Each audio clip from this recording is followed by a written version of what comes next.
Une entreprise comme Blockchain Sport résout d'énormes problèmes dans l'industrie du sport. Nous résolvons les problèmes d'infrastructure pour les sportifs. Nous résolvons les problèmes d'encadrement de jeunes talents. Nous allons résoudre des problèmes de financement des carrières des sportifs. Nous allons résoudre des problèmes de corruption dus à la mauvaise intégrité ou au mauvais traitement des données. D'accord? La falsification de données. Et ça, croyez-moi, ça arrive de façon incroyable dans le monde du football. D'accord? Et nous allons résoudre le gros problème du soutien des athlètes, du soutien des sportifs, avec donc une bonne base de fan club. Donc voilà autant de problèmes que nous résolvons. Et comprenez bien qu'en tant qu'entrepreneur, tout problème qu'on résout est une source de revenus en même temps. D'accord? Et c'est ça ce qui est intéressant dans le digital aussi. On peut résoudre les problèmes digitalement et on reçoit naturellement de la même manière des récompenses. Donc, concrètement, qu'est-ce que la blockchain sport va faire? Pour ceux qui ont suivi la vidéo introductive, on a parlé des 4 piliers de la blockchain sport. Et c'est ce que nous résumons ici.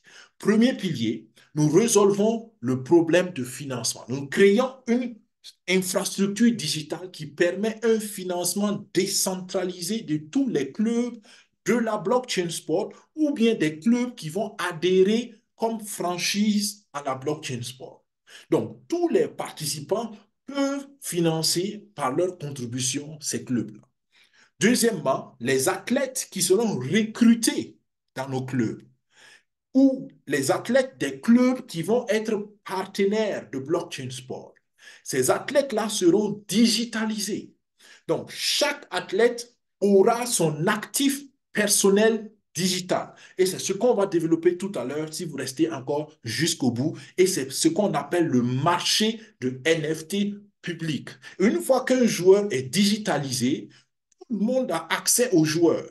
Donc, c'est comme si chaque joueur devenait une petite entreprise et tout le monde peut prendre des actions sur l'entreprise qui est donc la version digitale du joueur.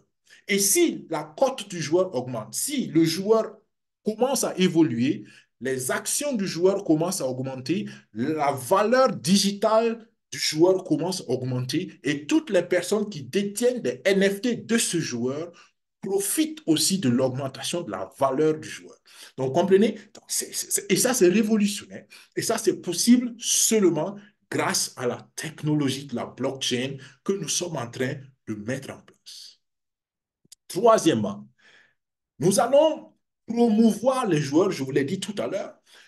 Quand vous achetez les NFT du joueur, vous, vous donnez du financement aux joueurs. Donc, puisque les NFT, on les achète en dollars digital, en USDT. Donc, où vont les USDT? Où vont les USDT? Les USDT vont dans la poche, en partie dans la caisse de financement de la carrière du joueur. Donc, c'est du donnant-donnant. D'accord? Nous finançons ou nous préfinançons, si vous voulez, la carrière de ces jeunes joueurs.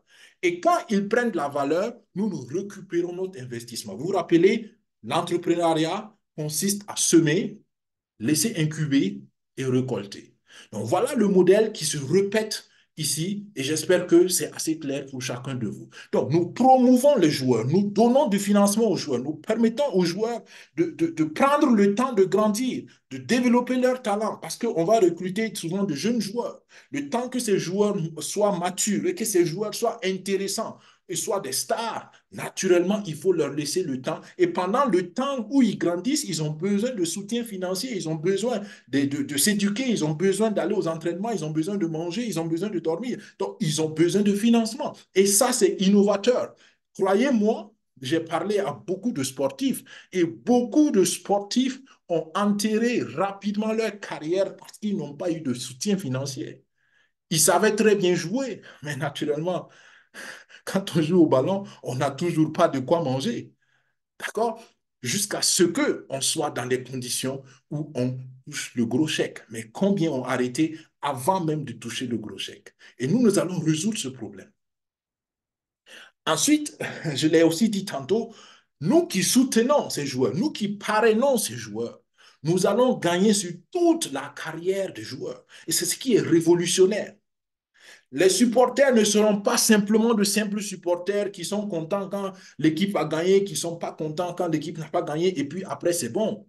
Non, nous serons des entrepreneurs. Nous allons, c'est comme si vous êtes propriétaire d'un club. C'est comme si vous êtes, voilà, un entrepreneur dans le sport, dans le football. Et là, j'invite les anciens professionnels de football. J'invite tous ceux qui sont acteurs de football ou tous ceux qui ont envie simplement d'être entrepreneurs dans le sport.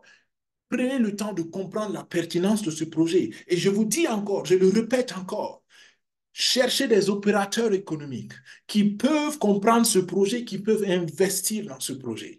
Parce que ça va rapporter beaucoup d'argent selon moi. D'accord? L'avenir nous dira. Mais je peux vous dire que ce projet, il est tellement pertinent et tellement extraordinaire dans son potentiel, dans sa perspective, que toute personne qui est sérieuse avec son développement financier devrait prendre ce projet aussi au sérieux. Donc voilà les 4 piliers de blockchain. Maintenant, quand on a compris cela, on peut maintenant comprendre pourquoi est-ce que nous vous invitons à être des membres fondateurs. Parce que le membre fondateur, c'est celui qui va gagner sur tout le long du projet. C'est celui qui va recevoir des revenus passifs en tant que membre fondateur sur tous les types de sports qui vont venir.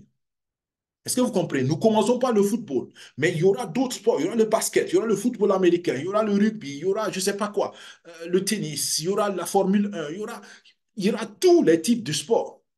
Et seulement les membres fondateurs gagnent sur tous les types de sports. Si vous venez après le 16 août, vous ne pouvez plus être membre fondateur. Et là, en ce moment, ceux qui adhèrent au projet doivent choisir quelle famille de sport ils veulent adhérer. À quelle famille de sport ils veulent adhérer. Donc, vous voyez, il y a déjà une grande partie de revenus qui va tomber. Parce que s'ils adhèrent au football, c'est pas mal. Mais et si le basket est en train de grandir? Et si le football américain, qui a aussi un potentiel extraordinaire, est en train de fleurir? Ces personnes ne gagnent rien là-dessus. Seulement les membres fondateurs gagnent sur toute l'étendue et sur tout le spectre de familles de sport. Et ça, c'est très important à comprendre. Et on veut 500 000 membres fondateurs. D'accord? 500 000 membres fondateurs. Et ce qui est bien, c'est que les membres fondateurs auront le privilège aussi d'être ambassadeurs du projet, même au-delà du 16 août, qui est la date limite donc d'être membre fondateur. OK? Ensuite, quand on est membre fondateur, c'est ce que j'ai expliqué tout à l'heure, on a d'autres avantages sur le plan digital. Sur le plan digital, on devient propriétaire de nœuds de la blockchain. Et les nœuds de la blockchain, c'est ce que j'ai simplifié tantôt en parlant des postes de péage de la blockchain. Ces nœuds fondateurs vont nous permettre, à chaque fois que quelqu'un utilise la blockchain, à chaque fois qu'il y a une transaction sur la blockchain, ces nœuds-là vont être activés et ces nœuds vont nous donner des revenus journaliers. Et ça, c'est extraordinaire. Ça, c'est extraordinaire. Et je peux vous dire, et c'est la semaine passée, c'est ce que j'ai fait quand j'ai comparé ça à l'immobilier. Même un opérateur économique dans l'immobilier ne pourra pas concurrencer le rendement de la blockchain dans le court ou moyen terme, selon mes calculs et selon mes références au jour d'aujourd'hui. Et c'est pourquoi je dis, ne minimisez pas le potentiel de ce projet. Si vous n'avez pas les ressources d'investir beaucoup, d'investir grand dans le projet, cherchez des gens qui peuvent le faire. Et vous serez des ambassadeurs, vous serez des promoteurs. Et vous allez aussi par ricochet en bénéficier. Mais surtout, ces personnes vont en bénéficier. Et vous pouvez être sûr que ces personnes, dans un avenir proche, vous seront très reconnaissants pour leur avoir parlé de ce projet. L'avenir nous dira, mais je peux déjà vous dire, ça vaut la peine, ça vaut le coup. Quelle est la garantie donc que vous recevez vos revenus de fondateur? La garantie que vous recevez vos revenus de fondateur, c'est les NFT de fondateur. Donc, chaque fondateur reçoit un NFT. Pour ceux qui ne savent pas c'est quoi un NFT, si vous voulez, c'est une garantie digitale. C'est une garantie digitale que vous êtes membre fondateur et tant que vous avez cette garantie, et cette garantie est vérifiable avec l'adresse blockchain de votre portefeuille que vous allez utiliser pour adhérer au projet. Et pour ceux qui savent, la blockchain, on ne peut rien modifier, on ne peut rien trafiquer. Donc, une fois que vous avez fait la contribution, l'adresse de votre portefeuille reste le garant que vous recevez un NFT et cela vous garantit à vie vos revenus. Et vous avez 50% qui sont partagés à tous les membres fondateurs sur tous les bénéfices qu'on recevra. On va le détailler tout à l'heure. Maintenant, ce qui est encore intéressant, donc vous commencez à comprendre qu'on fait une infrastructure, mais à l'intérieur de l'infrastructure, il y a encore des ramifications qui sont aussi des sources de revenus. C'est ce que je vous avais dit. Dans le gros conteneur de blockchain sport, il y a encore des sous-projets qui vont tous vous donner des revenus et c'est extraordinaire pour ceux qui comprennent. Et j'espère que j'arrive à simplifier ça pour que le maximum comprenne.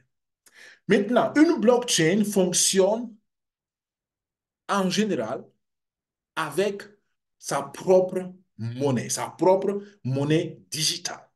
Si vous prenez la blockchain du Bitcoin, elle fonctionne avec le Bitcoin.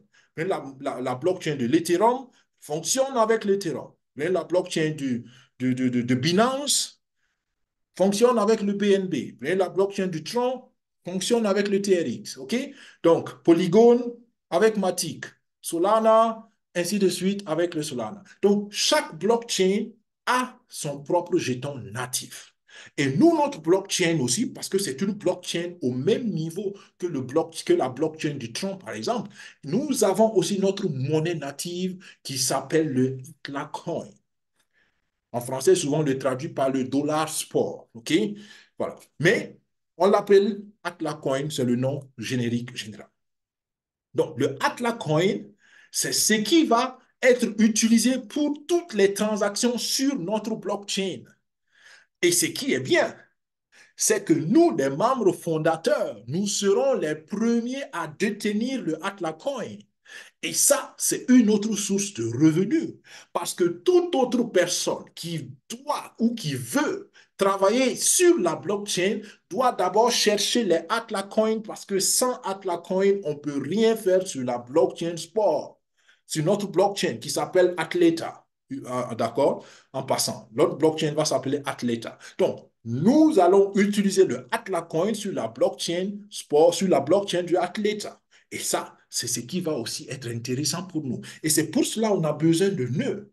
Parce que les nœuds vont, entre autres, non seulement valider les transactions, mais il faut des nœuds aussi pour générer ce qu'on appelle minter. Ce n'est pas miner forcément, mais minter le jeton natif du Atlas. Donc, d'un côté, on va générer avec les nœuds le jeton et de l'autre côté, pour les nœuds validateurs, on va aussi avoir des revenus journaliers sur chaque transaction qui se fera sur la blockchain. Et l'idée est tellement puissante, l'idée est tellement pertinente que les fondateurs ont décidé de protéger et de breveter le concept. Et ça, c'est une copie donc du brevet international de protection de la propriété intellectuelle de blockchain sport. Ça veut dire quoi? Ça veut dire qu'on a protégé l'idée qu'on appelle ça en français, qu'on appelle ça, du plagiat. D'accord? Quelqu'un ne peut pas venir faire le concept similaire sans être juridiquement dans des problèmes. Donc, tout cela, ça fait partie de l'esprit entrepreneurial. Et ce qui est important, c'est que je vous donne aussi comme bonne nouvelle aujourd'hui, au lancement, le 21 février, au lancement officiel du pré-lancement, on peut le dire comme ça, d'accord? Au démarrage officiel de la campagne de pré-lancement, l'idée qui existait, avec le potentiel qui existait, était valorisé, capitalisé à 1 milliard de dollars. Au jour d'aujourd'hui, grâce aux nouveaux partenariats qui ont été faits, grâce aux efforts déjà en 3 mois qui ont été faits, la capitalisation est passée d'1 milliard de dollars à 5 milliards de dollars. Et hier, le 24, c'était ça, hier ou avant-hier, on a eu un webinaire où l'avocat était là et il nous a expliqué en détail pourquoi est-ce qu'on est passé d'1 milliard à 5 milliards. Ce n'est pas des chiffres qu'on modifie simplement parce qu'on a envie de modifier. Et c'est une commission internationale qui statue, qui vérifie avant de délivrer ces genres de certificats. Donc, j'ai dit à un opérateur économique une fois qui m'a dit, ah, j'ai pas le temps parce que bon, j'ai beaucoup de projets. Je lui ai demandé, mais attends, tes projets là, c'est quoi un peu? Explique-moi un peu, voilà, quelle est la capitalisation de ton entreprise, de ton projet. Bon, et après, je me suis rendu compte que ça ne valait même pas le dixième de ce projet-là. Et c'est ça que je dis, mais si la personne pouvait comprendre que je veux lui parler d'un projet qui vaut 10 fois plus les projets derrière lesquels il est en train de, ou elle est en train de courir, la personne aurait pris le temps de m'écouter. Donc, quand je dis ça souvent, c'est dommage parce que beaucoup ne comprennent pas beaucoup de choses quand on parle de l'entreprise, d'accord? Ou de l'entrepreneuriat. Mais une entreprise, financièrement parlant, est mesurable à sa capitalisation. Donc, prenez les grandes entreprises que vous connaissez et faites des recherches sur Internet. Quel est le capital social? Quelle est la valeur, la lourdeur, on peut dire, le poids économique de ces entreprises-là? Et comparez ça à ces chiffres-là. Et c'est là que vous allez commencer à comprendre que le projet Blockchain Sport est un gros projet. C'est un projet qui est économiquement, financièrement très, très lourd, très pesant. D'accord? Dans le sens positif. Et là, je pense que certains, ceux qui comprennent, commenceront à ouvrir les yeux. D'accord? Et ça, c'est donc une mise à jour de la capitalisation de, du projet Blockchain Sport. Donc, jusqu'ici, j'espère que c'est clair pour vous. Vous avez compris d'où vient le projet, qui est derrière le projet, en quoi consiste le projet, comment on gagne dans le projet, qu'est-ce qu'on va faire dans des détails. Et maintenant, je veux que nous entrons dans la partie concrète. Comment vous participez au projet? Pour quelqu'un qui décide, OK, Daniel, ce que tu dis, c'est super, c'est bien, je crois, je comprends, je veux y adhérer, comment je fais, qu'est-ce que je paye, combien ça va me coûter? C'est cette partie que nous voyons maintenant.